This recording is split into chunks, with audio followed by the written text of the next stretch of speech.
So I think an interesting question that I would have for John Hargrove as a result of him talking about the ulcers and what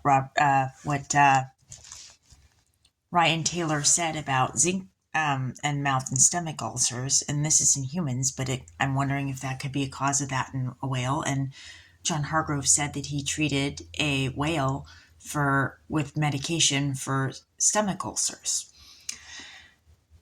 And so zinc deficiency can cause stomach ulcers, and I'm wondering if this can happen in whales too.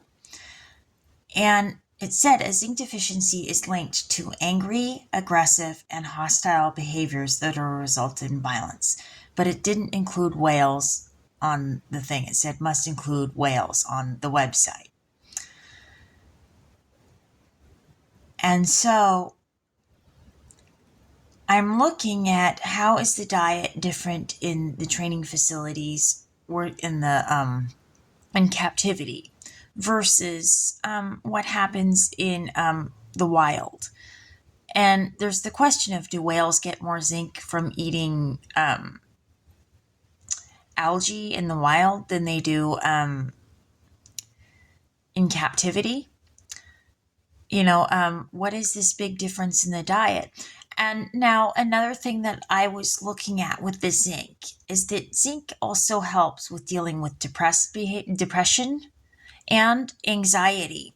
And those are two things that maybe a whale who's in captivity is likely to be dealing with. So their ability to cope with the situation they're in goes down if they're not getting the zinc as well. That could be another double whammy that's hurting the whole thing. That if they're not getting enough zinc, the whales could be more likely to be, certain whales that don't get enough zinc could be more likely to be aggressive and hostile. And now I would be interested to hear from John Hargrove. How did that particular whale that was having the stomach ulcers behave? What was its temperament? That would be an interesting thing to know, is what was that whale's temperament?